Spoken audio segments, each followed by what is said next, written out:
नमस्कार दोस्तों, स्वागत है आपका friend set preparation YouTube channel पर।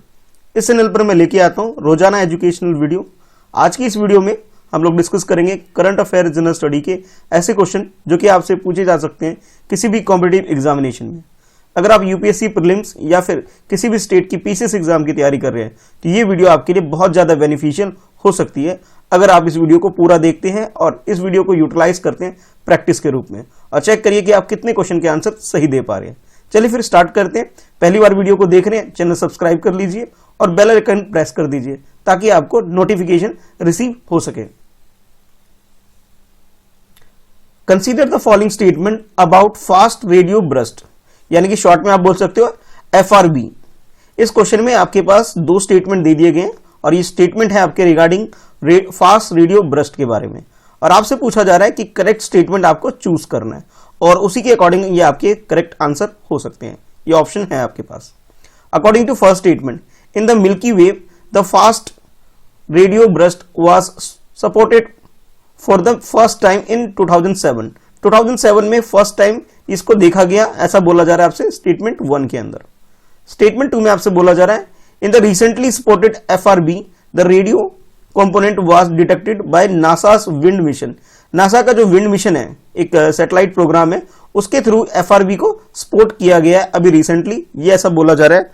तो आपको बताना है इन दोनों स्टेटमेंट में से करेक्ट स्टेटमेंट कौन सा है। According to option A first statement correct है, according to option B second statement correct है, according to option C both first and second दोनों ही स्टेटमेंट करेक्ट है। अगर हम बात करें ऑप्शन डी की, इसमें बोला जा रहा है neither one not two, it means ये दोनों ही स्टेटमेंट गलत है। तो करेक्ट स्टेटमेंट आपके अकॉर्डिंग क्या है, क्वेश्चन को अटेम्प्ट कर लीजिए। अगर हम बात करें एफआरबी यानी कि फास्ट रेडियो बर्स्ट की, अगर हम बात करें तो इसे फर्स्ट टाइम डिस्कवर जो किया गया था वो 2007 में किया गया था। ध्यान रखिएगा, डिस्कवर करना अलग चीज होती है और उसे स्पॉट करना अलग चीज होती है। यानी इसके बारे में जानकारी जो जुटाई गई थी आप कह सकते हो 2007 में, लेकिन अभी क्या हुआ है 2018 में, अभी रिसेंटली क्या हुआ है कि आप ये बोल सकते हो इसे सपोर्ट किया गया है। यानी कि आप ये कह सकते हो कि स्पेस में जो हमारे ह्यूमन मेड सैटेलाइट्स जो होते हैं, इस सैटेलाइट के थ्रू जब हमें वेव्स रिसीव होते हैं, जो एस्ट्रोनॉमी ऑब्जेक्ट जितने भी होते हैं, एस्ट्रोनॉमिकल ऑब्जेक्ट होते हैं, उसके थ्रू जो भी हमें एक तरह से रेडियो वेव रिसीव होते हैं उसे बोला जाता है एफआरबी। एफआरबी का मतलब है फास्ट रेडियो बर्स्ट, और ये रिसीव करने का काम हमारे द्वारा, यानी कि जो ह्यूमन मेड जो सैटेलाइट होते हैं वो रिसीव करने का काम करती है। तो यहां जो आपसे क्वेश्चन पूछा गया था कि करेक्ट स्टेटमेंट क्या है, तो आप ये समझ गए कि 2007 में इसे सपोर्ट नहीं किया गया बल्कि इसको डिस्कवर किया गया। तो इसका मतलब ये हुआ कि जो फर्स्ट स्टेटमेंट आपके पास ये गलत है। सेकंड स्टेटमेंट में ये बोला गया आपसे कि इसे जो डिस्कवर करने या सपोर्ट करने का जो काम किया गया है वो नासा का जो स्पेस मिशन है उसके द्वारा किया गया, बल्कि ये नासा के स्पेस मिशन यानी कि विंड मिशन के थ्रू इसे डिस्कवर या डिटेक्ट करने का काम नहीं किया गया। इसे जो डिटेक्ट करने का काम किया गया वो ब्रिटिश कोलंबिया में जो एक स्पेस स्टेशन है, यानी कि आप ये बोल सकते हैं डोमिनियो रेडियो एस्ट्रोफिजिकल ऑब्जर्वेटरी है, इसने इसे डिटेक्ट करने का काम किया है। यानी कि आप ये बोल सकते हो फर्स्ट स्टेटमेंट भी और सेकंड स्टेटमेंट भी दोनों ही स्टेटमेंट आपको गलत दे रखे हैं। तो इट मींस ये हुआ करेक्ट आंसर आपका ऑप्शन डी हो जाता है। कंसीडर द फॉलोइंग स्टेटमेंट, इस नेक्स्ट क्वेश्चन में भी आपके पास स्पेस से रिलेटेड ही क्वेश्चन है और ये आपके पास दो स्टेटमेंट आपको दे दिए गए और यहां भी आपसे पूछा जा रहा है कि करेक्ट स्टेटमेंट आपको चूज करना है। According to statement 1, the Kepler mission was launch by European Space Agency. आपसे बोला जा रहा है जो केपलर मिशन है इसे लॉन्च करने का काम यूरोपियन स्पेस एजेंसी ने किया था, ये फर्स्ट स्टेटमेंट बोला जा रहा है। सेकंड स्टेटमेंट बोला जा रहा है ट्रांजिटिंग एक्सपो प्लैनेट सर्वे सैटेलाइट, जिस शॉर्ट में आप TESS कह सकते हो, is the new planet exploration satellite of NASA. यानी कि TESS की अगर हम बात करें या ट्रांजिटिंग एक्सपो प्लैनेट सर्वे सैटेलाइट की अगर हम बात करें तो इसके बारे में बोला जा रहा है ये नासा का एक लेटेस्ट सैटेलाइट है जिसे स्पेस में भेजा गया है। अब आपको यह बताना है इन दोनों स्टेटमेंट में से करेक्ट स्टेटमेंट कौन सा है। ऑप्शन ए के अकॉर्डिंग बोला जा रहा है आपसे कि फर्स्ट स्टेटमेंट ये करेक्ट है, यानी कि केपलर मिशन के बारे में जो बोला जा रहा है ये बात करेक्ट है। स्टेटमेंट 2 करेक्ट है अकॉर्डिंग टू ऑप्शन बी, और ऑप्शन सी में आपसे बोला जा रहा है दोनों ही स्टेटमेंट फर्स्ट और सेकंड दोनों ही स्टेटमेंट बिल्कुल करेक्ट है। अगर हम बात करें ऑप्शन डी की तो इसमें आपसे बोला जा रहा है neither one not two, it means ये है कि दोनों ही स्टेटमेंट गलत है। तो आपके अकॉर्डिंग करेक्ट स्टेटमेंट क्या है, क्वेश्चन को अटेम्प्ट कर लीजिए। केपलर मिशन की बात करें तो केपलर मिशन को जो लॉन्च करने का जो काम किया गया था वो 2009 में किया गया था। और इसे जो लॉन्च करने वाले जो एजेंसी, अगर हम उसकी बात करें तो इसे अमेरिका की जो स्पेस एजेंसी है नासा, उसने इसे लॉन्च किया था। यानी कि आप ये समझ सकते हैं जो स्टेटमेंट 1 में आपको दिया गया कि यूरोपियन एजेंसी है, ये नहीं, यूरोपियन एजेंसी नहीं है बल्कि ये अमेरिका की एजेंसी है। नासा ने इसे लॉन्च किया था, 2009 में लॉन्च किया गया था। और केपलर नाम इसका इसलिए रखा गया था कि 17th सेंचुरी में एक जर्मन एस्ट्रोनॉमर थे जोहानस केपलर, जो काफी रिसर्च डिस्कवरी वगैरह का काम करते थे। तो उन्हें एक तरह से रिस्पेक्ट देने के लिए उनके नाम पर इस मिशन का नाम रखा गया, मिशन केपलर, या फिर आप बोल सकते हो केपलर मिशन। तो फर्स्ट स्टेटमेंट तो गलत हो गया हमारा, ठीक है। बाकी अगर हम सेकंड स्टेटमेंट की बात करें जिसमें यह बोला गया अभी रिसेंटली नासा का जो लेटेस्ट प्रोग्राम है, ठीक है, लेटेस्ट प्रोग्राम की अगर हम बात करें यानी कि ये ट्रांजिटिंग एक्सपोनेंट सर्वे सैटेलाइट की बात करें तो ये भी नासा का लेटेस्ट प्रोग्राम है। यानी कि आप कह सकते हो नासा के द्वारा भेजा जाने वाला लेटेस्ट ये सैटेलाइट है, जो कि बात बिल्कुल करेक्ट है। और इसे 2018 अप्रैल में से लॉन्च किया गया था। तो करेक्ट आंसर हमारा सेकंड ऑप्शन है। इट मींस ऑप्शन अगर करेक्ट की बात करें तो बी हमारा करेक्ट आंसर हो जाता है। Which of the following protected area are not located in Arunachal प्रदेश।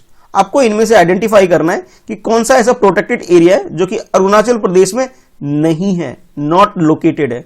वो याद रखिएगा, नॉट लोकेटेड की बात की जा रही है। यानी आपको इनमें से आइडेंटिफाई करना है कि अरुणाचल प्रदेश में कौन सा एरिया नहीं है।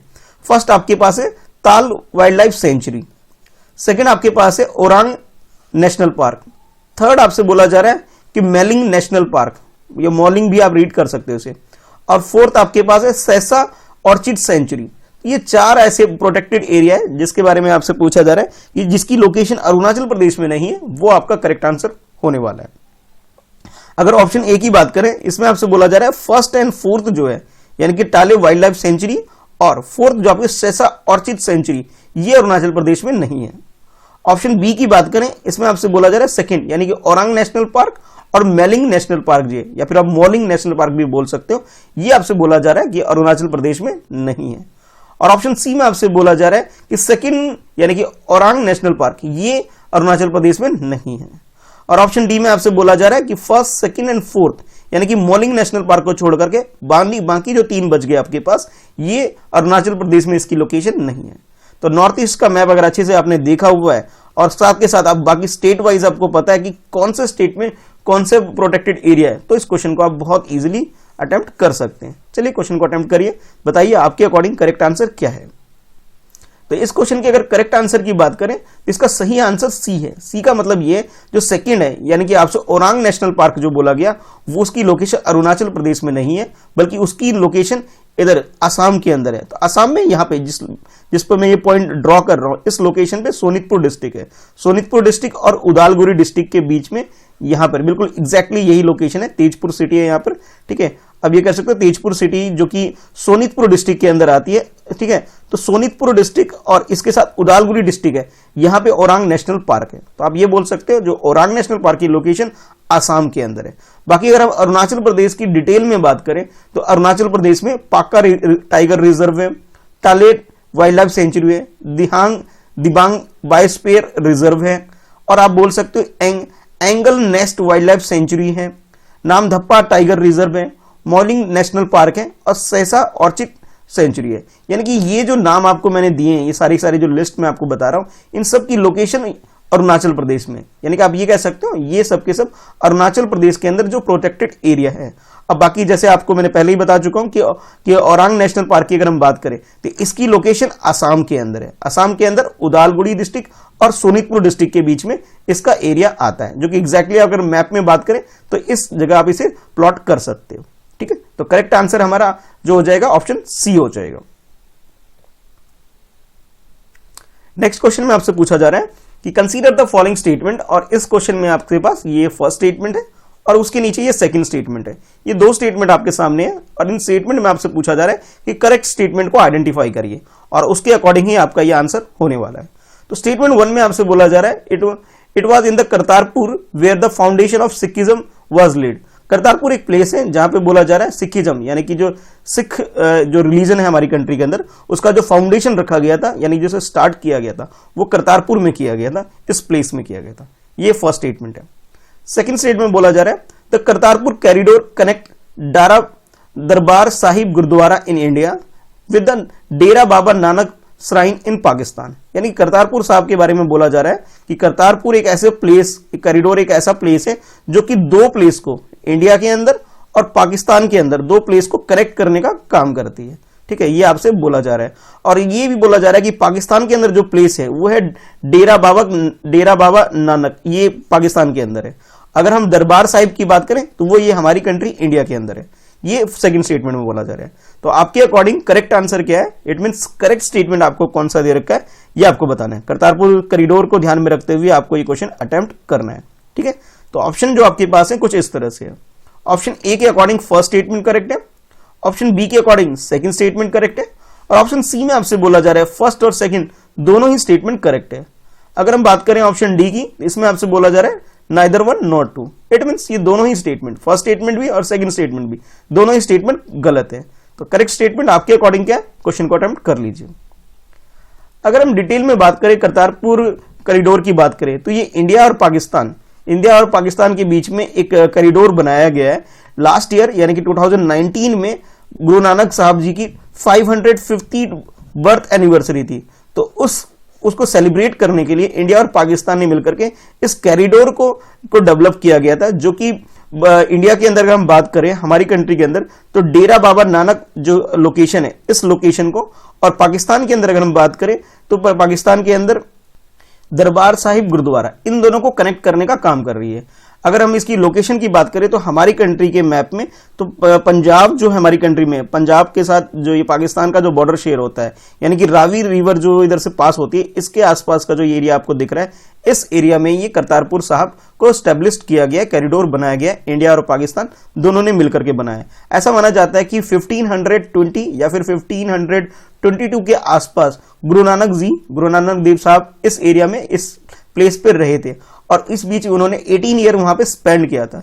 इस वजह से जो सिख पीपल है, यानी कि सिखिज्म जो फॉलो करते हैं, उनके लिए ये एक तरह से आप कह सकते हो होली प्लेस के रूप में से ट्रीट कर सकते हैं। और ऐसा भी माना जाता है कि इसी प्लेस पर सिखिज्म रिलीजन को स्टैब्लिश किया गया था। तो आप ये बोल सकते हो कि फर्स्ट स्टेटमेंट तो करेक्ट हो गया। बाकी सेकंड स्टेटमेंट भी करेक्ट है, क्योंकि ये इंडिया और पाकिस्तान का मिलकर के एक कॉरिडोर बनाया गया है कि पाकिस्तान के अंदर करतारपुर और हमारी कंट्री के अंदर डेरा बाबा नानक, दोनों को कंबाइन करके, यानी कि गुरदासपुर डिस्ट्रिक्ट जो पंजाब हमारी कंट्री के अंदर है और जो पाकिस्तान के अंदर जो रावी रिवर के पास जो एरिया है, इस दोनों एरिया को कनेक्ट करने का काम किया गया है।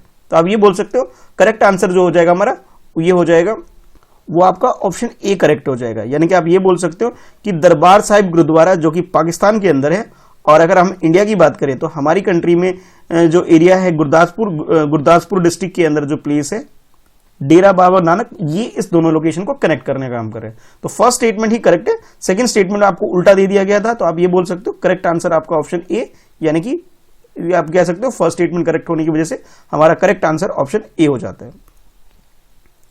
नेक्स्ट क्वेश्चन में आपसे पूछा जा रहा है कि नेशनल पेमेंट कोऑपरेशन इंडिया के बारे में, जिसे शॉर्ट में हम लोग बोल सकते हैं एनसीपीआई के बारे में क्वेश्चन पूछा जा रहा है। और इसके रिगार्डिंग में आपके पास ये फर्स्ट स्टेटमेंट है और उसके बाद ये सेकंड स्टेटमेंट है।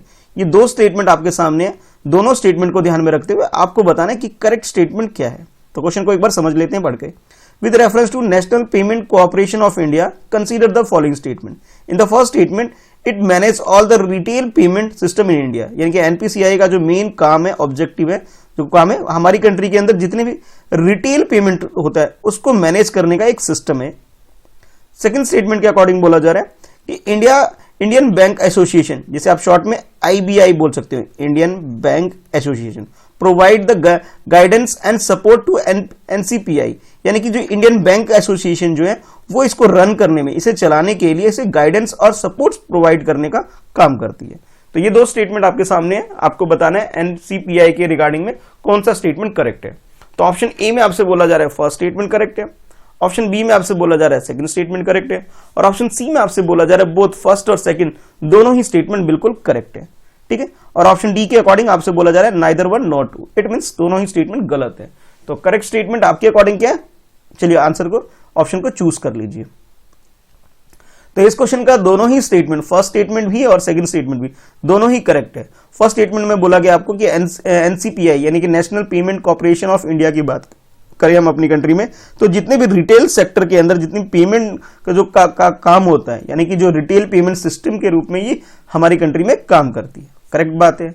सेकंड स्टेटमेंट में बोला गया कि इंडियन बैंक एसोसिएशन इसको सपोर्ट प्रोवाइड करती है और इसे गाइडलाइन या गाइड भी करती है इसकी फंक्शनिंग में। ये बात भी बिल्कुल करेक्ट है। यानी कि आरबीआई के द्वारा जो भी एक गाइडलाइन प्रोवाइड की गई है उसको काम करने में, उसे एस्टेब्लिश करने में, उसे प्रॉपर फंक्शनिंग के लिए इंडियन बैंक एसोसिएशन इस काम में लगी हुई है। तो दोनों ही स्टेटमेंट आपको करेक्ट दे रखे हैं, तो आपका करेक्ट आंसर सी हो जाता है। एक्चुअल में इसका जो मेन ऑब्जेक्टिव है इस एनसीपीआई का, वो मेन ऑब्जेक्टिव ये है कि हमारी कंट्री के अंदर जो बिजनेस स्टैंडर्ड है, ठीक है, उसे इंप्रूव करना जो भी रिटेल पेमेंट से रिलेटेड है। फर्स्ट ऑब्जेक्टिव ये है। सेकंड ऑब्जेक्टिव अगर हम बात करें तो इसके अंदर ये है कि जितने भी अफोर्डेबल पेमेंट सिस्टम, एक मैकेनिज्म प्रोवाइड करना कॉमन लोगों के लिए, यानी कि नॉर्मल पीपल के लिए एक बेटर अफोर्डेबल सिस्टम प्रोवाइड करना, जहां पे वो नेट बैंकिंग या फिर किसी भी ऐप वगैरह के थ्रू या फिर किसी भी पेमेंट गेटवे के थ्रू अपना काम को इजीली कर सके। तो करेक्ट आंसर सी हो गया। दोनों ही स्टेटमेंट करेक्ट हो गया। With reference to Warli art consider the following statement.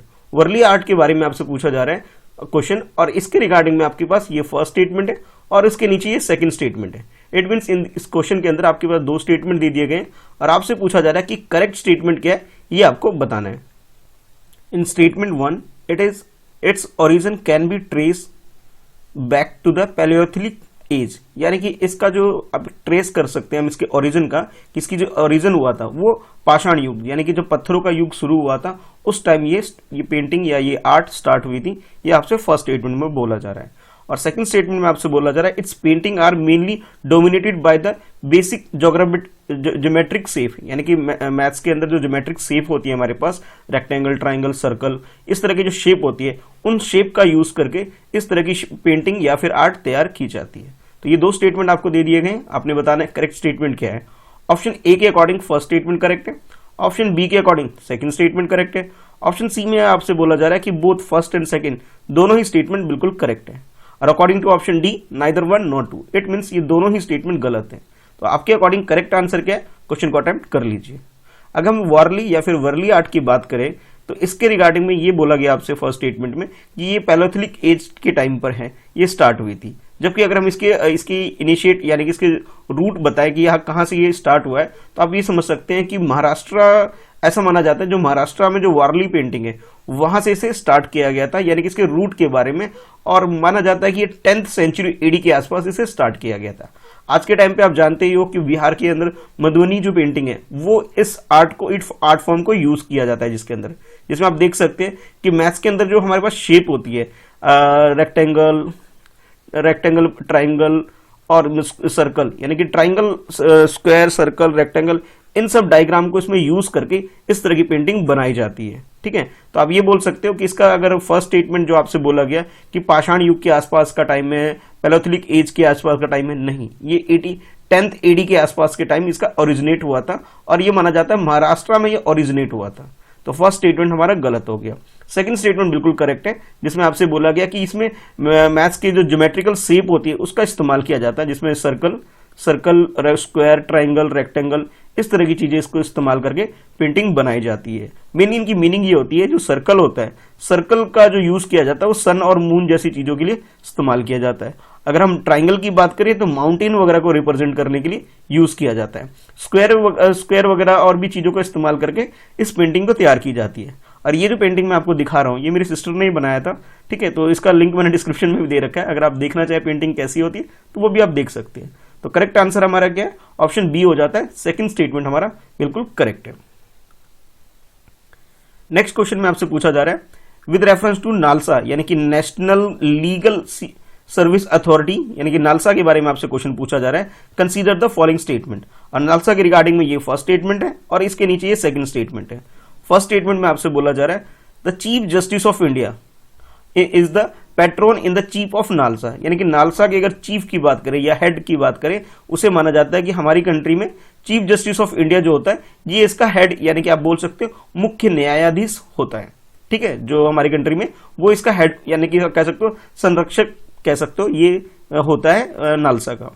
Second statement में आपसे बोला जा रहा है कि free legal service to poor and weaker section of the society are provided in civil matter only, यानी कि नालसा के अंदर, अगर हम नालसा यानी कि नेशनल नालसा की अगर फुल फॉर्म की बात करें तो इसे वैसे तो शॉर्ट में इसे लिख दिया जाता है कि NALSA, जिसकी मीनिंग होती है national legal service authority. NA का मतलब आप नेशनल के लिए यूज होता है। तो ये जो अथॉरिटी होती है इसका मेन काम ये होता है, बोला जा रहा है आपसे कि जो पुअर पीपल होते हैं उन्हें फ्री लीगल सर्विस प्रोवाइड करने का काम किया जाता है। ठीक है, ये आपसे बोला जा रहा है। और ये जो सर्विस प्रोवाइड की जाएगी ये सिर्फ और सिर्फ सिविल मैटर में प्रोवाइड की जाएगी, ऐसा आपसे सेकंड स्टेटमेंट बोला जा रहा है। ठीक है, तो आपके अकॉर्डिंग करेक्ट आंसर क्या है, करेक्ट स्टेटमेंट को चूज कर लीजिए। तो ऑप्शन है आपके पास, ऑप्शन ए के अकॉर्डिंग फर्स्ट स्टेटमेंट करेक्ट है, ऑप्शन बी के अकॉर्डिंग सेकंड स्टेटमेंट करेक्ट है, और ऑप्शन सी के according both first and second दोनों ही स्टेटमेंट करेक्ट है।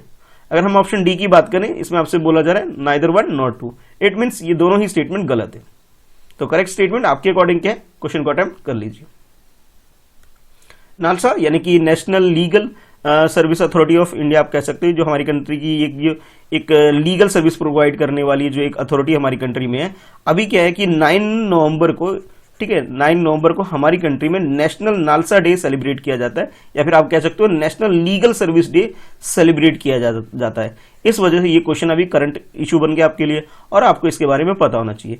अगर हम बात करें इस अथॉरिटी को जो बनाया गया था, ये कंस्टिट्यूट किया गया था इसे, तो हमारी कंट्री में लीगल सर्विस अथॉरिटी एक्ट 1987 के तहत इसे हमारी कंट्री में स्टैब्लिश किया गया था। तो आप ये कह सकते हो फर्स्ट स्टेटमेंट बिल्कुल करेक्ट है। ठीक है, अगर हम बात करें सेकंड स्टेटमेंट की, जिसमें आपसे बोला गया कि इसके अंदर फ्री लीगल सर्विस प्रोवाइड की जाती है, ये बात तो बिल्कुल करेक्ट है कि फ्री लीगल सर्विस प्रोवाइड की जाती है, बट सेकंड इसी के अंदर जो एक और बात बोली गई थी कि सिविल मैटर पे ही ये सर्विस प्रोवाइड की जाती है, बल्कि ये गलत है। ये सिविल के साथ साथ क्रिमिनल और रिवेन्यू कोर्ट से रिलेटेड मैटर जो होते हैं, रिवेन्यू कोर्ट या ट्रिब्यूनल के जो भी मैटर होते हैं, इन सारे मैटर में इसका इस्तेमाल किया जा सकता है, ये सर्विस प्रोवाइड की जाती है। यानी कि ये जो फ्री लीगल सर्विस है सिर्फ एक पर्टिकुलर सिविल मैटर के लिए ये नहीं है, बल्कि सिविल मैटर के साथ साथ आप बोल सकते हो उसे कि क्रिमिनल मैटर, रिवेन्यू कोर्ट से रिलेटेड मैटर, या किसी भी ट्रिब्यूनल या कुछ और अथॉरिटी है जहां पे जुडिशरी के अंदर चीजें आती है, तो उसमें ये सर्विस प्रोवाइड की जाती है। पुअर और वीकर सेक्शन के लिए ये फैसिलिटी होती है।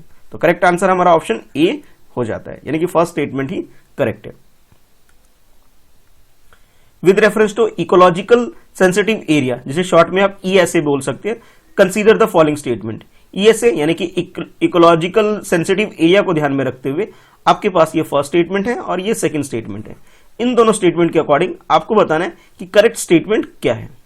According to first statement, these are ecological fragile area which are located within 10 kilometre of protected area. Protected area का मतलब यह होता है कि कोई वाइल्ड लाइफ सेंचुरी है, ठीक है, वाइल्ड लाइफ सेंचुरी है, या फिर कोई नेशनल पार्क है, तो उसके आसपास का जो एरिया है उसके रेडियस में अगर 10 किलोमीटर का जो एरिया होता है, इसके चारों तरफ कह सकते हो, इसके रेडियस में जो 10 किलोमीटर का जो एरिया, एक सर्कल बना लीजिए, और 10 किलोमीटर का जो आसपास का एरिया होता है उसे बोला जा रहा है कि वो इकोलॉजिकल फ्रजाइल एरिया होता है। ये फर्स्ट स्टेटमेंट में बोला जा रहा है। According to second statement, ESA का मतलब है ecological sensitive area are notified by the ministry of environment, forest and climate change under the wild life protection act 1972।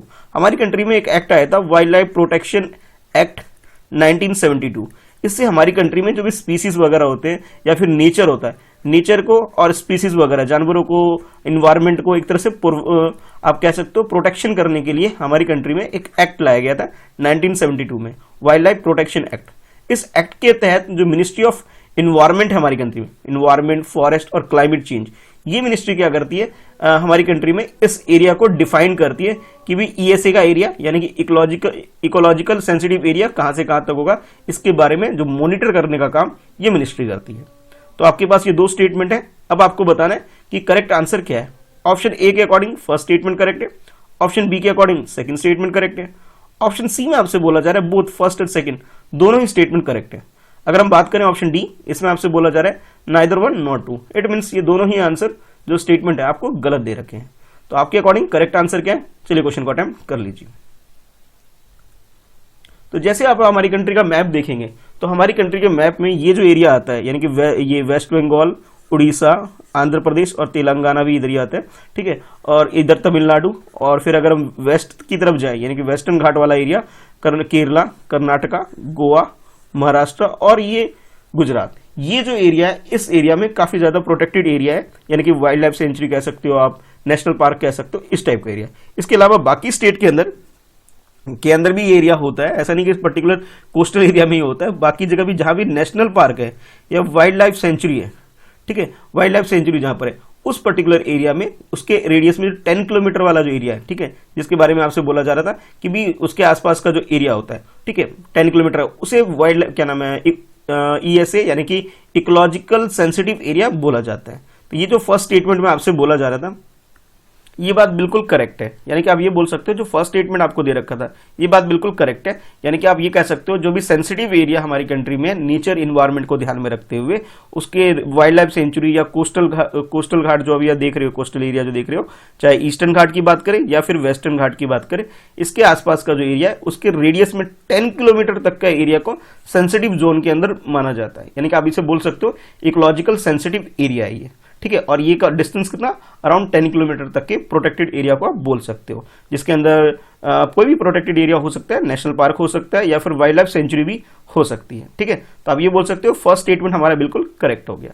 अब बात करते हैं सेकंड स्टेटमेंट की, जिसमें आपसे बोला गया था कि ministry of environment, forest and climate change यानी कि MOEFCC ये जो मिनिस्ट्री है ये इस एरिया को नोटिफाई करती है कि हाँ भाई ये जो एरिया है इस एरिया में कोई भी ऐसा काम नहीं होना चाहिए जिससे नेचर या एनवायरनमेंट को नुकसान हो।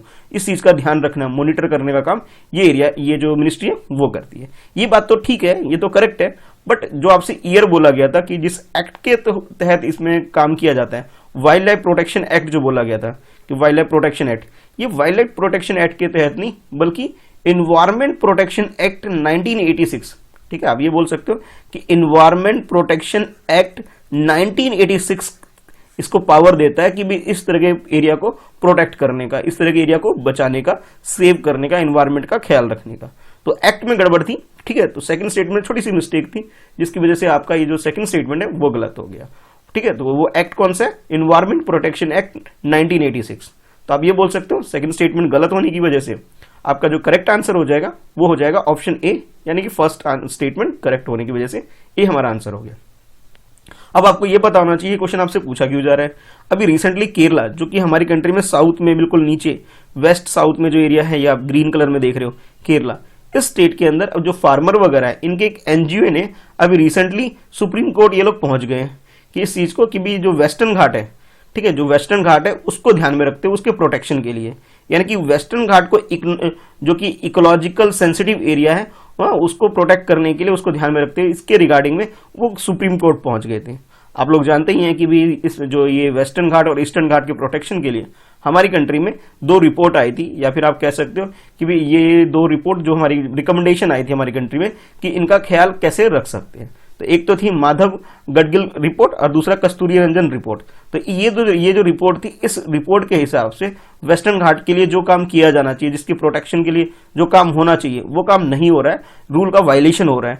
उस वायलेशन के रिगार्डिंग में NGO based, Kerala based NGO है जो कि फार्मर से रिलेटेड है, वो सुप्रीम कोर्ट में नालसा वगैरह जैसे जो फैसिलिटी होती है एक तरह से कह सकते हो उसको यूज करके या उस तरह से ये यहाँ पे पहुंच गई है सुप्रीम कोर्ट में। इस वजह से आपसे ये क्वेश्चन पूछा जा रहा है। चलिए देखते हैं नेक्स्ट क्वेश्चन। नेक्स्ट क्वेश्चन में आपसे पूछा जा रहा है ब्लू मकाओ के बारे में, ठीक है। क्वेश्चन कुछ इस तरह से है, consider the following statement about blue macaw. Blue macaw के बारे में आपसे पूछा जा रहा है और उसके रिगार्डिंग में बच्चों ये स्टूडेंट ये फर्स्ट स्टेटमेंट है और ये सेकंड स्टेटमेंट है और ये थर्ड स्टेटमेंट है। ये 3 स्टेटमेंट आपको दे दिए गए। अब तीनों स्टेटमेंट में से आपको चूज करना है कि करेक्ट स्टेटमेंट कौन सा है। तो सबसे पहले आपको ये बताना चाहिए ब्लू मैकाओ होता क्या चीज है, ठीक है, ये कौन सी स्पीसीज है, क्या चीज है, इसके बारे में अगर आपको अच्छी सी जानकारी है तो आप इस क्वेश्चन को बहुत आसानी से अटेम्प्ट कर सकते हो। चलो समझते हैं। स्टेटमेंट 1 में आपसे बोला जा रहा है blue macaw is the parrot, एक पैरेट यानी तोता है, native to the tropical forest in the Africa, यानी कि इसका जो नेटिव प्लेस है इसके बारे में आपसे बताया जा रहा है कि जो ट्रॉपिकल एरिया जो अफ्रीका कॉन्टिनेंट का है उस एरिया में ये ओरिजिनली वहां से पाया जाता है, ठीक है। अच्छा, सेकंड स्टेटमेंट बोला जा रहा है it is listed as vulnerable in IUCN red list. International level पर IUCN एक इंस्टीट्यूशन है जो कि स्पीसीज वगैरह के प्रोटेक्शन, नेचर को बचाने का काम करती है और उसने इस स्पीसीज को अपने वनरेबल कैटेगरी के अंदर डाला हुआ है। अच्छा, अब बात करते हैं थर्ड स्टेटमेंट की। तो थर्ड स्टेटमेंट में है आपके पास, ये लाइन में रिमूव कर देता हूं। थर्ड स्टेटमेंट में आपसे बोला जा रहा है the blue macaw has been recently released in the Hangrabari reserve forest, Hangrabari reserve forest जो कि हमारी कंट्री के अंदर एक रिजर्व फॉरेस्ट है, वहां पर ये ब्लू मैका ये जो स्पीसीज है इसे देखा गया है, इसे वहां पे लाया गया आप कह सकते हो। तो ये 3 स्टेटमेंट है आपके सामने, ठीक है। अब आपको बताना है कि करेक्ट स्टेटमेंट कौन सा है। ऑप्शन ए के अकॉर्डिंग बोला जा रहा है कि फर्स्ट और सेकंड स्टेटमेंट बिल्कुल करेक्ट है। सेकंड ऑप्शन बी में आपसे बोला जा रहा है सेकंड स्टेटमेंट करेक्ट है, और ऑप्शन सी में आपसे बोला जा रहा है सेकंड एंड थर्ड ये 2 स्टेटमेंट करेक्ट है। अगर हम बात करें ऑप्शन डी की, इसमें आपसे तीनों ही स्टेटमेंट 1 2 3 तीनों स्टेटमेंट करेक्ट बताया जा रहा है। तो आपके अकॉर्डिंग करेक्ट स्टेटमेंट क्या है ब्लू मैका के बारे में, ये आपको बताना है। चलिए क्वेश्चन को अटेम्प्ट कर लीजिए। जैसे कि मैंने आपसे बोला कि ब्लू मैका एक, जैसे क्वेश्चन में ये आपको बताया गया था कि ब्लू कलर का एक पैरेट होता है, ठीक है। ये एक पैरेट है जो ब्लू कलर का आप देख सकते हैं, इस पैरेट को ही ब्लू मैका बोला जाता है। तो इट मीन्स ये है कि भाई ये जो ब्लू मैका एक पैरेट है, स्पीसीज है, बिल्कुल ये बात सही है। और इसकी जो ओरिजिनल मतलब प्लेस के बारे में जो आपसे बोला जा रहा था वो यहाँ पे गड़बड़ है। उसके अंदर गड़बड़ ये है कि जो आपसे बोला जा रहा था कि जिसका जो ओरिजिनल प्लेस है वो अफ्रीका कॉन्टिनेंट नहीं बल्कि साउथ अमेरिका या फिर सेंट्रल ईस्टर्न अमेरिका कॉन्टिनेंट है, वहां पर है, ठीक है। तो यहाँ थोड़ा कट कर लेना आपको, यानी कि आप ये कह सकते हो फर्स्ट स्टेटमेंट आपका गलत हो गया। गलत होने की वजह क्या है कि ब्लू मैका का जो ओरिजिनल नेटिव प्लेस है वो अफ्रीकन कॉन्टिनेंट नहीं, आप कह सकते हो अमेरिकन कॉन्टिनेंट है। और ये अमेरिकन कॉन्टिनेंट ये लैटिन अमेरिका यानी कि south America, central America, eastern America के आसपास का जो एरिया है उस एरिया में स्पीसीज देखी जा सकती है, ठीक है। और ये भी माना जाता है ये जो लार्जेस्ट मैका ये जो ना सबसे लार्जेस्ट फ्लाइंग पैरेट भी होता है, यानी कि सबसे बड़ा जो पैरेट की जितनी भी स्पीसीज होती है उनमें सबसे बड़ा साइज में भी होता है, ठीक है। अच्छा, अब बात करते हैं सेकंड स्टेटमेंट की। तो सेकंड स्टेटमेंट में आपसे बोला गया था कि IUCN की जो लिस्ट है वनरेबल लिस्ट, उसके अंदर इस स्पीसीज को डाला गया। ये बात बिल्कुल करेक्ट है, इसे वनरेबल कैटेगरी के अंदर रखा गया जो कि अपेंडिक्स 1 के अंदर आता है, बिल्कुल करेक्ट है। अच्छा, अब थर्ड स्टेटमेंट की बात करें, जहां मैंने आपसे बोला था कि हमारी कंट्री में एक कह सकते हो एक रिजर्व फॉरेस्ट है जहां पे इसको देखा गया, इसे रिलीज किया गया। ये बात बिल्कुल करेक्ट है। हमारी कंट्री के अंदर नॉर्थ ईस्ट के अंदर जो गुवाहाटी है, गुवाहाटी के अंदर एक रिजर्व फॉरेस्ट है जिसका नाम हैंगराबारी फॉरेस्ट रिजर्व है। उस एरिया में जो कि गुवाहाटी के अंदर ही है, वैसे गुवाहाटी में ही इसको इस तरह की स्पीसीज को लॉन्च किया गया है। तो आप ये बोल सकते हो कि सेकंड स्टेटमेंट करेक्ट है, थर्ड स्टेटमेंट भी करेक्ट है, फर्स्ट स्टेटमेंट में ओरिजिन से रिलेटेड थोड़ी सी मिस्टेक हो गई थी, ठीक है। तो आप ये कह सकते हो second and third statement correct होने की वजह से आपका जो करेक्ट आंसर हो जाएगा वो सी हो जाएगा। सी हो जाएगा आपका correct answer, second third option correct होने की वजह से, ठीक है। चलिए देखते हैं नेक्स्ट क्वेश्चन। नेक्स्ट क्वेश्चन में आपसे पूछा जा रहा है consider the following statement, you have first statement and then second statement. In the first statement Tehri dam is the highest dam in India. हमारी कंट्री में टेहरी डैम जो है इसे बोला जा रहा है कि हमारी कंट्री का ये हाईएस्ट डैम है। हाईएस्ट का मतलब है सबसे ज्यादा हाइट में इस डैम को बनाया गया है, आप ऐसे समझ सकते हैं। सेकंड स्टेटमेंट में आपसे बोला जा रहा है डोबरा चंटी, ठीक है, डोबरा चांटी आप चांटी बोल सकते हो। डोबरा चांटी bridge is the India's longest motorable single lane suspension bridge. अब इसकी मीनिंग ये है कि हमारी कंट्री के अंदर सबसे लंबी ऐसी ब्रिज जिसके ऊपर मोटर व्हीकल चल सकती है, उस व्हीकल को चलाने के लिए, मतलब व्हीकल को चलाने के लिए जो ब्रिज बनाई गई डोबरा चांटी, ये सबसे लंबी ब्रिज है हमारी कंट्री के अंदर। और इसमें जो ट्रैफिक जाता है, यानी कि जो गाड़ी वगैरह जाती है, वन वे जाता है, ठीक है, सिंगल लेन है इसके अंदर, डबल लेन नहीं है, सिंगल लेन गाड़ी इसमें जाती है। तो ये आपसे सेकंड स्टेटमेंट में बोला जा रहा है। तो आपको टेहरी डैम और डोबरा चांटी के बारे में अगर मालूम होगा तो इस क्वेश्चन को आप बहुत इजीली अटेम्प्ट कर सकते हैं। तो आपको बताना है कि इस क्वेश्चन के अंदर करेक्ट स्टेटमेंट कौन सा है। ऑप्शन ए के अकॉर्डिंग फर्स्ट स्टेटमेंट करेक्ट है, ऑप्शन बी में सेकंड स्टेटमेंट करेक्ट बोला जा रहा है, और ऑप्शन सी में आपसे बोला जा रहा है बोथ फर्स्ट और सेकंड दोनों ही स्टेटमेंट करेक्ट है। अगर हम बात करें ऑप्शन डी, तो इसमें आपसे बोला जा रहा है neither one not two. It means ये दोनों ही स्टेटमेंट, फर्स्ट भी गलत है और सेकंड भी गलत है, ठीक है। तो आपके अकॉर्डिंग दोनों में से करेक्ट स्टेटमेंट क्या है ये आपको बताना है, ठीक है। चलिए क्वेश्चन को अटेम्प्ट कर लीजिए। तो इस क्वेश्चन में जैसा कि आपसे बोला गया टेहरी डैम के बारे में, तो टेहरी डैम हमारी कंट्री में ये एक हाईएस्ट हाइट वाला डैम है, यानी कि जितनी ये जिसका पिक्चर आप देख पा रहे हो, ये जो डैम बनाया गया है, ठीक है, इस डैम ये हमारी कंट्री का ये हाईएस्ट है, सबसे ज्यादा हाइट पे बनाया गया डैम आप इसे बोल सकते हो। अगर हम इसे वर्ल्ड लेवल पे बात करें तो वर्ल्ड लेवल पे अगर हम डैम की बात करें तो हमारी कंट्री का ये डैम 4th नंबर पे आता है, यानी कि आप ये बोल सकते हो इंडियन के हिसाब से, यानी कि इंडिया में ये 1st नंबर पे आता है, और वर्ल्ड वाइड अगर मैं इसे बात करूं तो ये 4th प्लेस पे ये डैम आता है टेहरी डैम। तो आप ये बोल सकते हो फर्स्ट स्टेटमेंट बिल्कुल करेक्ट है, ठीक है। और इसकी अगर मतलब हाइट की बात करें तो इसकी हाइट है हाइट 260.5 मीटर इसकी हाइट है। Which of the following statement are correct regarding Panna biosphere reserve. इस क्वेश्चन में आपसे पन्ना बायोस्फीयर रिजर्व के बारे में पूछा जा रहा है और इसके रिगार्डिंग में आपके पास ये कुछ स्टेटमेंट दे दिए गए हैं। ये फर्स्ट स्टेटमेंट है, उसके नीचे सेकंड और ये third statement. According to first statement, it is situated in the Vindhyachal mountain range, यानी इसकी लोकेशन के बारे में बोला जा रहा है कि ये विंध्याचल माउंटेन रेंज है, उस एरिया में इसकी लोकेशन है। ये फर्स्ट स्टेटमेंट में आपसे बोला जा रहा है। According to second statement, it is include in the UNESCO's world network of biosphere reserve. UNESCO ने अपने बायोस्फीयर रिजर्व की कैटेगरी के अंदर इसे इंक्लूड किया हुआ है, इस लिस्ट के अंदर इसका नाम ऐड किया गया है, आपसे सेकंड स्टेटमेंट में बोला जा रहा है। According to third statement, Betwa river flow through the Panna biosphere reserve. Panna biosphere reserve के बीच में से बेतवा रिवर फ्लो करती है, ऐसा आपसे थर्ड स्टेटमेंट में बताया जा रहा है। तो ये तीन स्टेटमेंट है, तीनों स्टेटमेंट में से आपको चूज करना है कि करेक्ट स्टेटमेंट कौन सा है। ऑप्शन ए के अकॉर्डिंग फर्स्ट और सेकंड स्टेटमेंट करेक्ट है, ऑप्शन बी के according second and third statement correct है, और ऑप्शन सी में आपसे बोला जा रहा है ओनली थर्ड स्टेटमेंट करेक्ट है, और ऑप्शन डी में आपसे बोला जा रहा है फर्स्ट सेकंड थर्ड, यानी कि तीनों ही स्टेटमेंट करेक्ट है। तो करेक्ट स्टेटमेंट आपके अकॉर्डिंग क्या है, क्वेश्चन को अटेम्प्ट कर लीजिए। तो इस क्वेश्चन की करेक्ट आंसर की बात करें, यानी पन्ना बायोस्फीयर रिजर्व की बात करें, तो इसकी अगर लोकेशन देखें तो ये मध्य प्रदेश और यूपी का जो बॉर्डर है, यानी कि इस एरिया में ये मध्य प्रदेश में लोकेटेड है। और जैसे आपसे फर्स्ट स्टेटमेंट में बोला जा रहा था इसकी लोकेशन के बारे में कि ये विंध्याचल माउंटेन रेंज उस एरिया में ये लोकेटेड है, ये बात बिल्कुल करेक्ट है। और अभी रिसेंटली क्या हुआ है कि यूनेस्को, जिसकी फुल फॉर्म होती है United Nation Educational Scientific and Cultural Organization, UNESCO, उसने इसे अपनी बायोस्फीयर रिजर्व की लिस्ट में से इंक्लूड किया हुआ है अभी। इसके अलावा अगर थर्ड स्टेटमेंट की बात करें, जिसमें आपसे बोला जा रहा था कि इस बायोस्फीयर रिजर्व के अंदर से एक रिवर फ्लो करती है और वो रिवर है बेतवा, जबकि इस एरिया में बेतवा रिवर फ्लो नहीं करती बल्कि केन रिवर फ्लो करती है। तो आप ये बोल सकते हो थर्ड स्टेटमेंट हमारा गलत हो गया।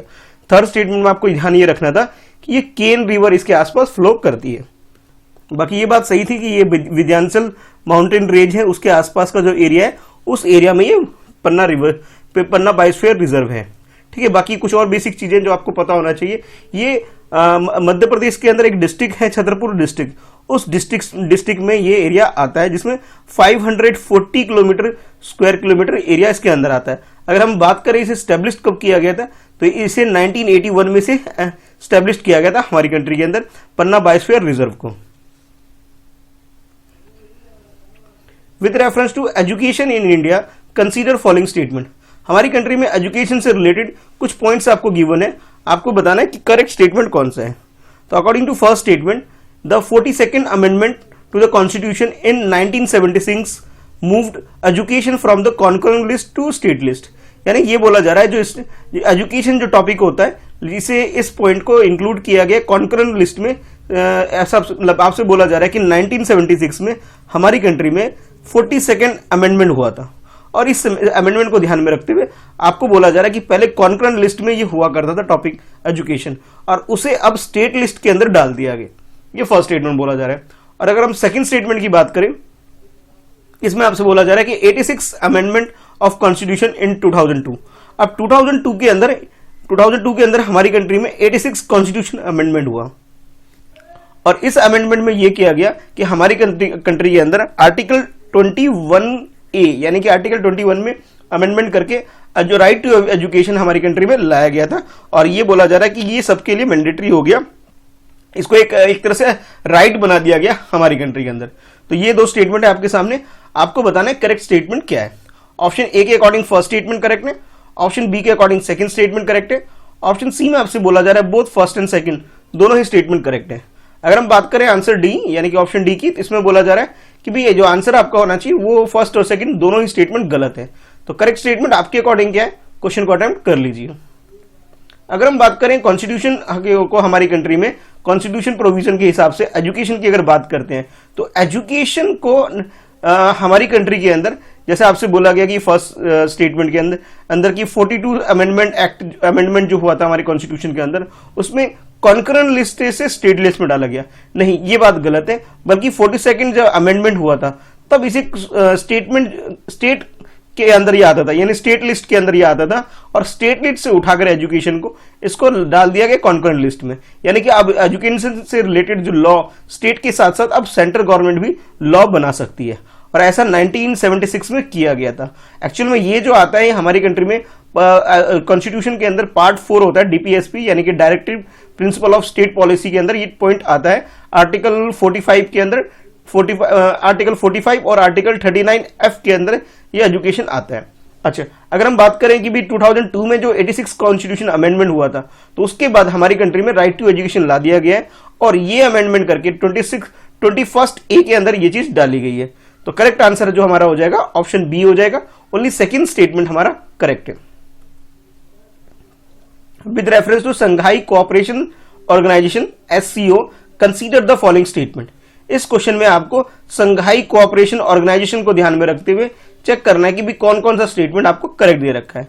ये फर्स्ट स्टेटमेंट है जिसमें बोला जा रहा है it is in Asia political, यानी कि ये एशिया बेस्ड पॉलिटिकल, इकोनॉमिक और मिलिट्री ऑर्गेनाइजेशन है, जिसका एम की बात करें to maintain peace, security and stability in the region. इस एरिया में पीस बनाए रखने के लिए, सिक्योर करने के लिए, स्टेबल करने के लिए इस एरिया में, एशिया एरिया में ये एक ऑर्गेनाइजेशन है जिसका नाम संघाई कोऑपरेशन ऑर्गेनाइजेशन आप बोल सकते हैं। और सेकंड स्टेटमेंट में आपसे बोला जा रहा है कि member state hold a chairmanship of SCO for the year by rotation, यानी कि इसके अंदर ये किया जाता है कि जो चेयरमैनशिप मिलती है वो रोटेशन बेसिस पे होता है, ऐसा आपसे सेकंड स्टेटमेंट में बोला जा रहा है। तो ये दो स्टेटमेंट है, आपको बताना है कि भी करेक्ट स्टेटमेंट क्या है। ऑप्शन ए के अकॉर्डिंग फर्स्ट स्टेटमेंट करेक्ट है, ऑप्शन बी के अकॉर्डिंग सेकंड स्टेटमेंट करेक्ट है। अगर हम बात करें ऑप्शन सी, इसमें आपसे बोला जा रहा है बोथ फर्स्ट और सेकंड दोनों ही स्टेटमेंट करेक्ट है। अगर हम बात करें ऑप्शन डी, इसमें आपसे बोला जा रहा है neither one not two, it means दोनों ही स्टेटमेंट गलत है। तो आपके अकॉर्डिंग संघाई कोऑपरेशन ऑर्गेनाइजेशन को ध्यान में रखते हुए आपको बताना है करेक्ट स्टेटमेंट क्या है। तो करेक्ट स्टेटमेंट की बात करें तो यहां पे सेकंड स्टेटमेंट करेक्ट है, फर्स्ट स्टेटमेंट गलत है। अब गलत क्यों वो जान लेते हैं। जो आपसे बोला गया कि एशिया में ही ये ग्रुप काम करता है, नहीं, ये यूरोएशिया का मतलब ये कि यूरोप वाला एरिया और एशिया वाला एरिया।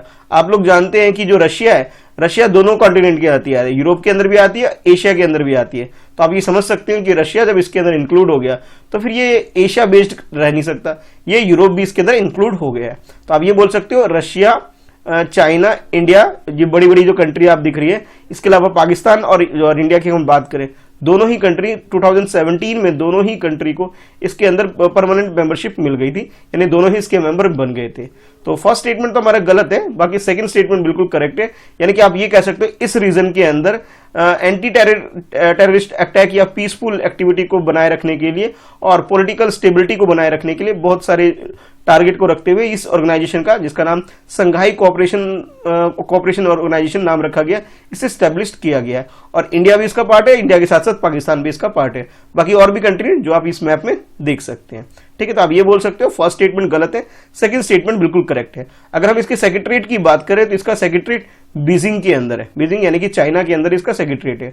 अगर हम ये बात करें इसे स्टैब्लिश कब किया गया था, तो इससे पहले इसका एग्जीक्यूटिव कमेटी एक थी, रीजनल एंटी टेररिस्ट स्ट्रक्चर, यानी कि रैट्स आप बोल सकते हो। इसमें एक मीटिंग हुई थी जिसके बाद ताशकंद में डिसीजन लिया गया कि SCO जो है वो ऑर्गेनाइजेशन सामने आ गई है। ठीक है, बाकी अगर ऑफिशियल लैंग्वेज की बात करें इस ऑर्गेनाइजेशन का, तो रशियन और चाइनीज इसके अंदर ऑफिशियल लैंग्वेज है जिसमें काम होता है। तो करेक्ट आंसर हमारा ऑप्शन बी हो जाता है।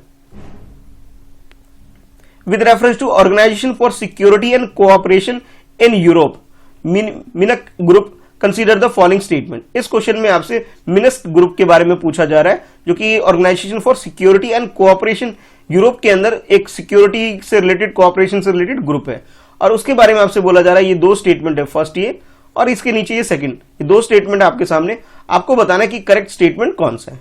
According to first statement, it is co chaired by the United Kingdom along with France and Russia, यानी कि ये जो ऑर्गेनाइजेशन है इसके अंदर जो चेयरमैनशिप है यूके के पास, और यूके के साथ साथ फ्रांस, और फ्रांस के अलावा रशिया के पास को चेयरमैनशिप है।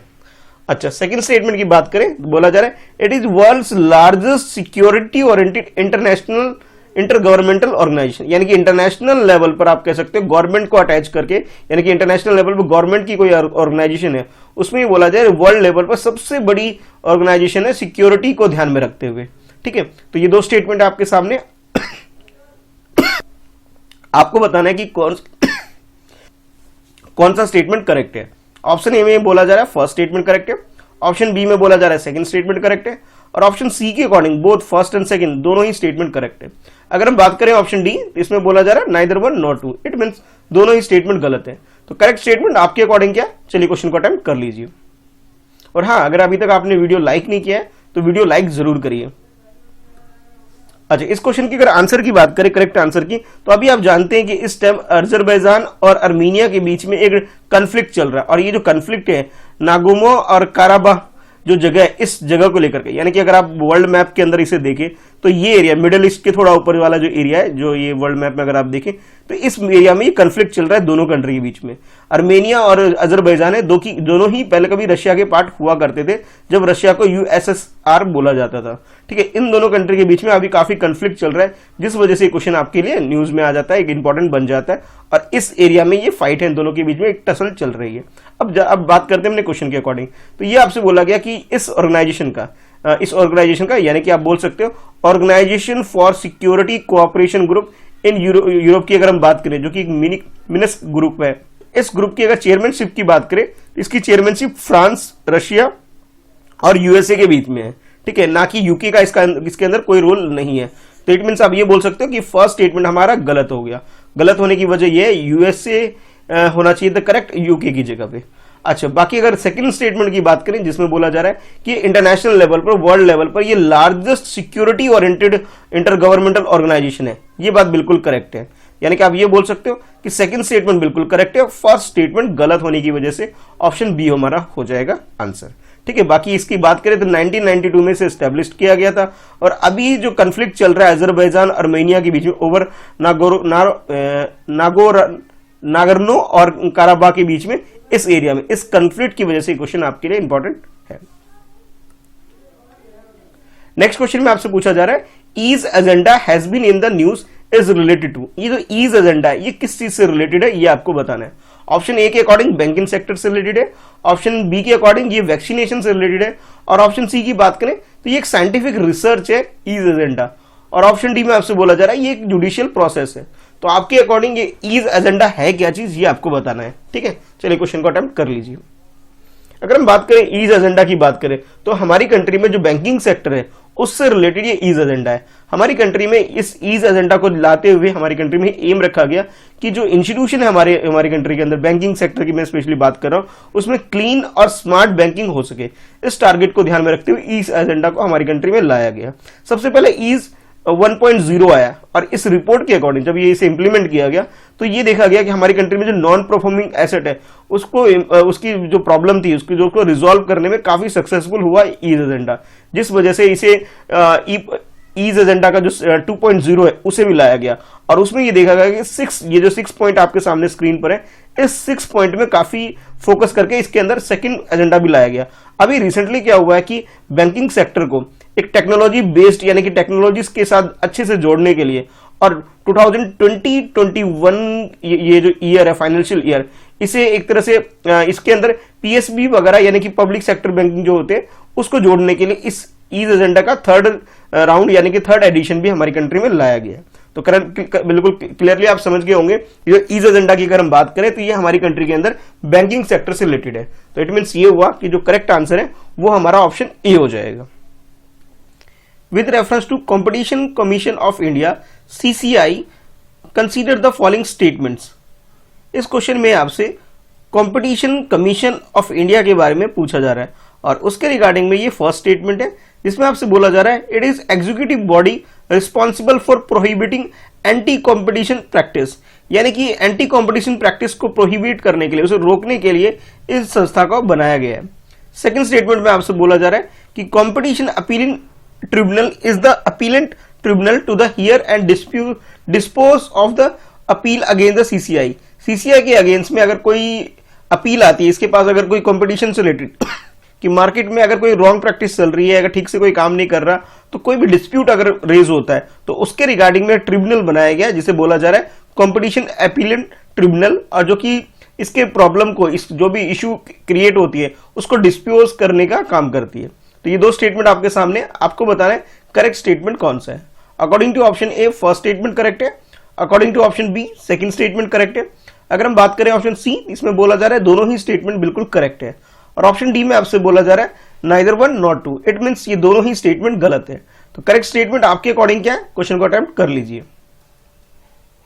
इस क्वेश्चन की अगर करेक्ट आंसर की बात करें तो यहां दोनों ही स्टेटमेंट बिल्कुल गलत आपको दे रखा है। अगर फर्स्ट स्टेटमेंट की बात करें तो हमारी कंट्री में कंपटीशन एक्ट 2002 लाया गया था, जिसके अंदर ये ध्यान में रखा गया था, ये ऑब्जेक्टिव रखा गया था कि हमारी कंट्री के अंदर जो मार्केट है उसके अंदर बेटर कंपटीशन इन्वायरमेंट क्रिएट हो सके, ठीक है, उसको अच्छे इंपैक्ट पड़े मार्केट के ऊपर, इसलिए ये कंपटीशन आयोग आप कह सकते हो हमारी कंट्री में लाया गया था। ये कंपटीशन को सस्टेन करने के लिए, लंबा चलाने के लिए, उसे प्रमोट करने के लिए भी इसका एक ऑब्जेक्टिव है। इसके साथ साथ जो कंज्यूमर है उसकी राइट जो भी है, जो भी उसके अधिकार है, उसको प्रोटेक्ट करने का भी ये काम करती है। साथ ही साथ ये जो फ्रीडम ऑफ ट्रेड है इसको इंश्योर करने का काम करती है। यानी कि ये एक तरह से ऐसा आयोग आप या फिर कमीशन बोल सकते हो जिनका मेन काम ये है कि मार्केट में अच्छा इन्वायरमेंट क्रिएट हो, अच्छी प्रैक्टिस हो, ठीक है, उस चीज को ध्यान में रखते हुए ये आयोग या कमीशन गठन किया गया है।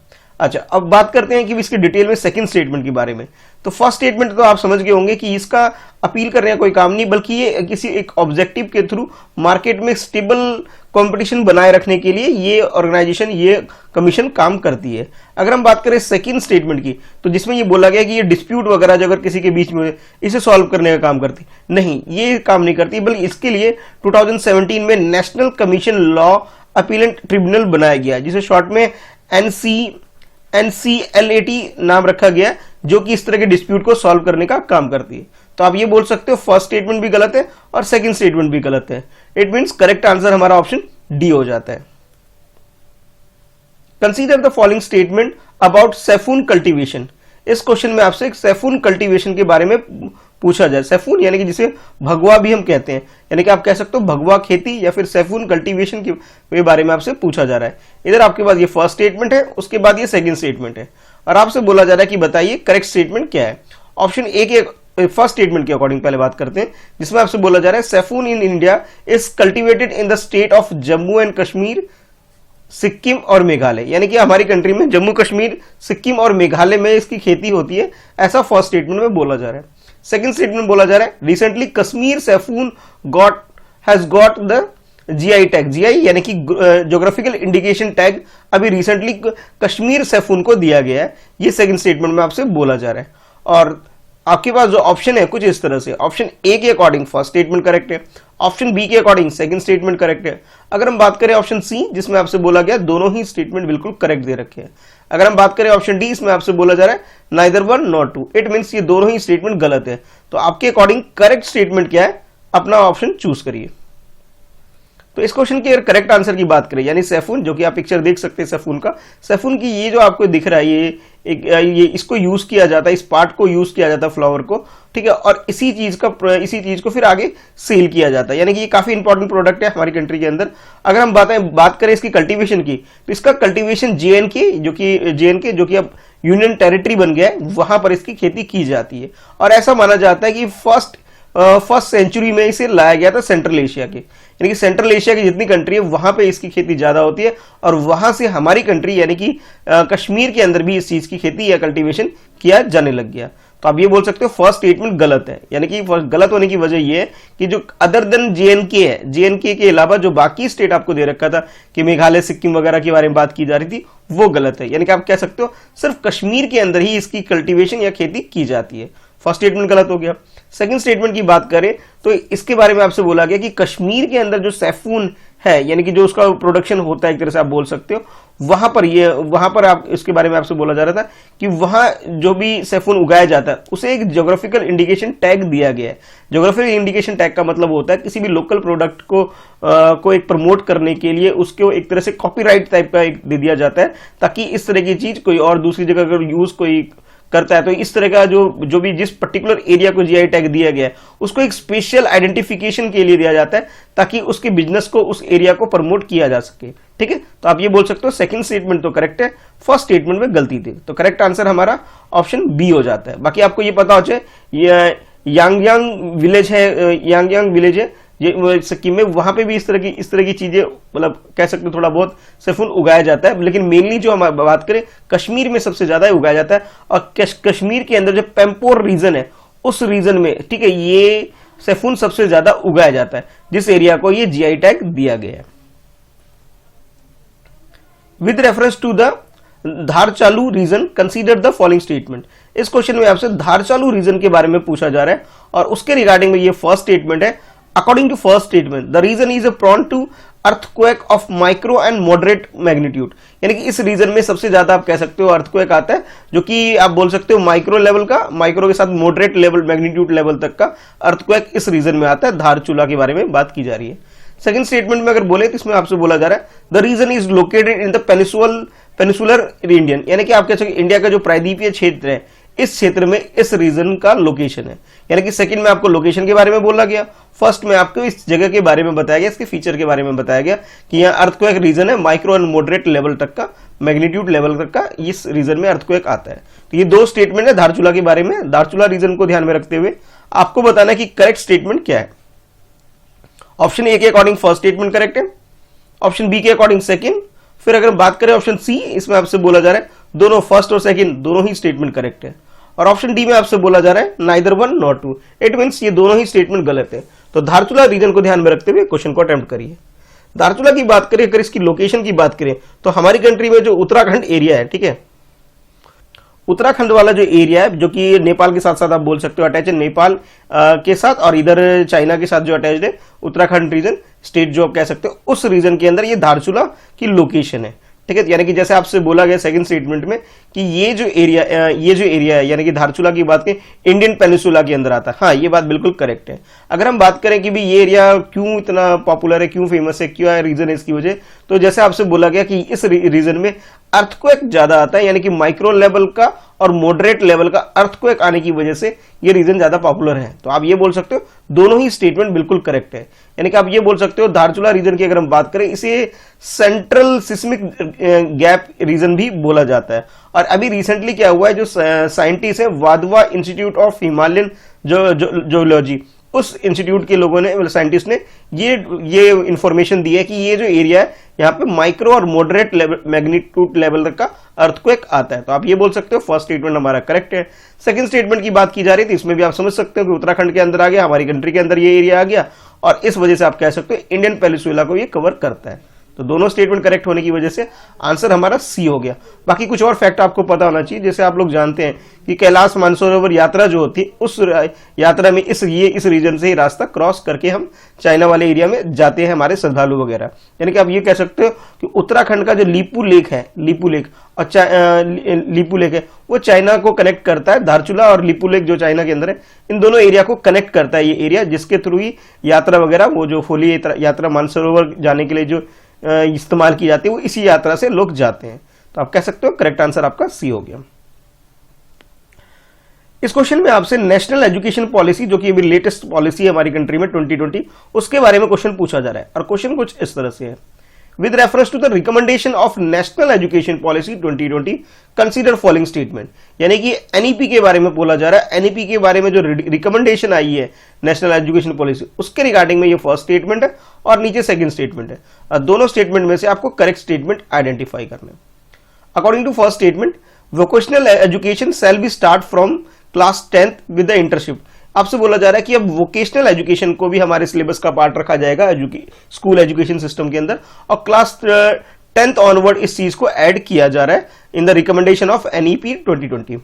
और सेकंड स्टेटमेंट की बात करें तो इसमें आपसे बोला जा रहा है कि बाय 2030, यानी कि नेक्स्ट 10 ईयर की बात की जा रही है, by 2030 minimum degree qualification for teaching will be 4 year integrated BEd degree. यानी कि अब ये बोला जा रहा है टीचर सिलेक्शन एग्जाम जो होता है, उसके बारे में बोला जा रहा है, जो इसकी जो मिनिमम क्वालिफिकेशन होती है, आप लोग जानते हो कि ग्रेजुएट होना चाहिए, फिर उसके बाद जो भी बैचलर इन एजुकेशन यानी कि बीएड जिसे हम बोलते हैं, और फिर उसके बाद सीटेड वगैरह और जो भी कंपटीशन एग्जाम क्लियर करना होता है, फिर इंटरव्यू क्लियर करके जो एक टीचर इंसान बन जाता है। लेकिन अब ये बोला जा रहा है जो ग्रेजुएशन होती है, जिसकी ग्रेजुएशन या मतलब पीजी कोर्स कह सकते हो, पोस्ट ग्रेजुएशन या ग्रेजुएशन, कुछ भी आप बोल सकते हो। हाँ, तो यहाँ पे अब ये किया जा रहा है कि ग्रेजुएशन प्लस बीएड दोनों को इंटीग्रेट किया जा रहा है। ठीक है, और इंटीग्रेट करके ये कोर्स अब स्टार्ट किया जाएगा, जो कि 4 ईयर का होगा। आप समझ सकते हो 3 ईयर ग्रेजुएशन हो गया, 1 ईयर बीएड का हो गया, और इसके अकॉर्डिंग ही अब ये कोर्स डिसाइड किया जा रहा है। ये रिकमेंडेशन दी जा रही है एनईपी 2020 के अंदर। अब आपको ये बताना है कि करेक्ट आंसर क्या है दोनों स्टेटमेंट में से, करेक्ट स्टेटमेंट को चूज करते हुए। ऑप्शन ए के अकॉर्डिंग फर्स्ट स्टेटमेंट करेक्ट है, ऑप्शन बी के अकॉर्डिंग सेकंड स्टेटमेंट करेक्ट है। अगर हम बात करें ऑप्शन सी, इसमें आपसे बोला जा रहा है दोनों ही स्टेटमेंट करेक्ट है। और अगर हम बात करें ऑप्शन डी, इसमें आपसे बोला जा रहा है neither one not two, it means ये दोनों ही स्टेटमेंट गलत है। तो करेक्ट स्टेटमेंट आपके अकॉर्डिंग क्या है, चलिए क्वेश्चन को अटेम्प्ट कर लीजिए।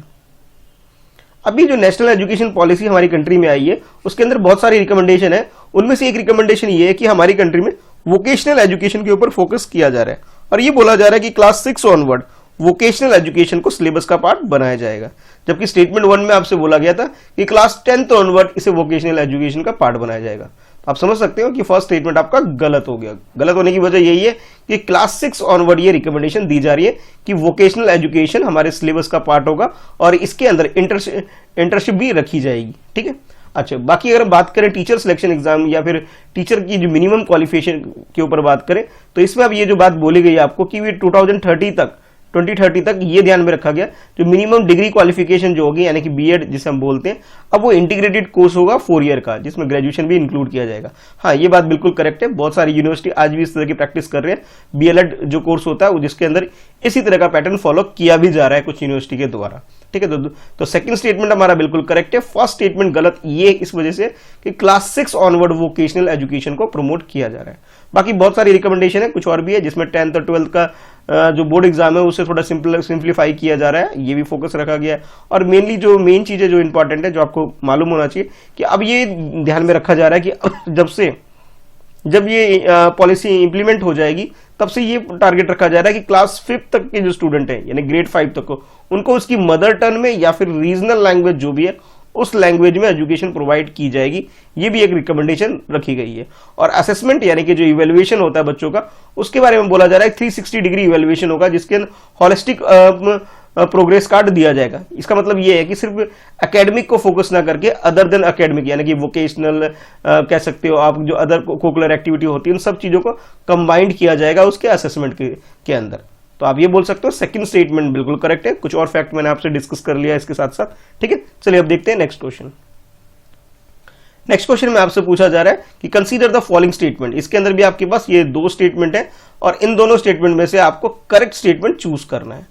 फर्स्ट स्टेटमेंट में बोला जा रहा है द mRNA आप जानते ही हो, तो mRNA वैक्सीन के बारे में आपसे बोला जा रहा है कि the mRNA vaccine can be used to for protecting against viral infection, यानी कि वायरल इन्फेक्शन को प्रोटेक्ट करने के लिए mRNA वैक्सीन यूज किया जा रहा है, ये आपसे बोला जा रहा है फर्स्ट स्टेटमेंट के अंदर। अगर हम सेकंड स्टेटमेंट की बात करें इसमें आपसे बोला जा रहा है कि स्पुतनिक 5 के बारे में बोला जा रहा है। Sputnik 5 is the under trial vaccine for कोविड-19 को बीट करने के लिए, उसके इलाज के लिए स्पुतनिक 5 एक तरह का वैक्सीन है जो कि एक भी ट्रायल रन पे चल रहा है। तो ये 2 स्टेटमेंट है, आपको बताना है करेक्ट स्टेटमेंट क्या है। ऑप्शन ए के अकॉर्डिंग फर्स्ट स्टेटमेंट करेक्ट है, ऑप्शन बी के अकॉर्डिंग सेकंड स्टेटमेंट करेक्ट है। अगर हम बात करें ऑप्शन सी, इसमें आपसे बोला जा रहा है दोनों ही स्टेटमेंट बिल्कुल करेक्ट है। और ऑप्शन डी में आपसे बोला जा रहा है neither one not two, it means ये जो स्टेटमेंट डी है आपका, ये इसमें बोला जा रहा है दोनों ही स्टेटमेंट गलत है। तो आपके अकॉर्डिंग करेक्ट आंसर क्या है, क्वेश्चन को अटेम्प्ट कर लीजिए। तो सबसे पहले हम mRNA की बात करें। एक तरह का वैक्सीन है जिसका इस्तेमाल किया जाता है हमारी बॉडी के अंदर इम्यून सिस्टम है उसे प्रोटेक्ट करने के लिए। इम्यून सिस्टम के अंदर एक तरह से ये कैपेसिटी बढ़ा दी जाती है पेशेंट की, जिसमें वो इम्यून सिस्टम के through viral protection protein produce करता है और जो कि किसी भी वायरल इन्फेक्शन को डील करने के लिए, उसे टैकल करने के लिए काफी हेल्पफुल होती है। यानी कि mRNA वैक्सीन का मतलब ये हुआ एक तरह का वैक्सीन है जो कि हमारे इम्यून सिस्टम को ठीक करता है और इम्यून सिस्टम जो ठीक होती है उसमें एक प्रोटीन प्रोड्यूस करता है जो प्रोटीन प्रोड्यूस होता है वो हार्मलेस होता है, जिसका कोई नुकसान नहीं होता, बट हमारे जो इम्यून सिस्टम का जो रिस्पॉन्स है उसे ठीक कर देता है। यानी कि आप ये कह सकते हो कि बीमारी को टैकल करने के लिए एक तरह से बाहर से सप्लीमेंट टाइप का आप समझ सकते हैं जिससे हमें प्रोटेक्शन मिलता है। अच्छा, अब बात करते हैं सेकंड स्टेटमेंट। तो सेकंड स्टेटमेंट में आपसे बोला गया था कि स्पुतनिक 5 के बारे में कि कोविड-19 को टैकल करने के लिए ये एक तरह का फर्स्ट वैक्सीन है जो उसके ट्रीटमेंट के लिए ऑफिशियली यूज किया जा रहा है। हाँ, ये बात बिल्कुल करेक्ट है। रशिया के द्वारा ये स्पुतनिक 5 डिजाइन किया गया। ये रशिया के अंदर जो गैम्बलेवा इंस्टीट्यूट है, गैम्बलेवा इंस्टीट्यूट और उसकी जो मिनिस्ट्री ऑफ डिफेंस है, इन दोनों ने कोलैबोरेट करके मॉस्को के अंदर ये जो वैक्सीन है इसे डेवलप किया है, जो कि अभी ट्रायल पे चल रही है और काफी सक्सेसफुल माना जा रहा है कि ये इस बीमारी को डील करने में, इसको टैकल करने में काफी सक्सेसफुल हो जाएगी, ऐसा माना जा रहा है। ठीक है, तो आप ये बोल सकते हो कि दोनों ही स्टेटमेंट, फर्स्ट स्टेटमेंट भी सेकंड स्टेटमेंट भी, दोनों ही स्टेटमेंट बिल्कुल करेक्ट है, यानी कि हमारा जो आंसर हो जाएगा वो सी हो जाएगा। अच्छा, आपके लिए जो क्वेश्चन है आज के लिए वो ये है, आपको ये बताना है जो डीएनए होता है हमारी बॉडी के अंदर, डीएनए इसकी फुल फॉर्म क्या होती है, और इसके अलावा आरएनए होता है, जो अभी वैक्सीन के लिए भी जो है आरएनए होता है, ये आरएनए डीएनए की फुल फॉर्म क्या होती है, और इसके बारे में डिस्कवर करने या इसको ढूंढने वाले जो वैज्ञानिक थे, साइंटिस्ट थे, ये कौन थे, ये आपको बताना है, और कब इस फैक्ट को डिस्कवर किया गया था, इसके बारे में आपको जानकारी देनी है। ठीक है, तो चलिए फिर मिलते हैं नेक्स्ट वीडियो में। आज की इस वीडियो में इतना ही है। पहली बार अगर आप इस वीडियो को देख रहे हैं तो चैनल सब्सक्राइब करके बेल आइकन प्रेस कर दीजिए, ताकि आपको आने वाली वीडियो की नोटिफिकेशन रिसीव हो सके। स्क्रीन पे कुछ और वीडियो आ रही है जिसे टच करके आप देख सकते हैं, रिवीजन कर सकते हैं। ठीक है, चलिए वीडियो को लाइक करिए, अपने दोस्तों में शेयर करिए। मिलते हैं फिर नेक्स्ट वीडियो में।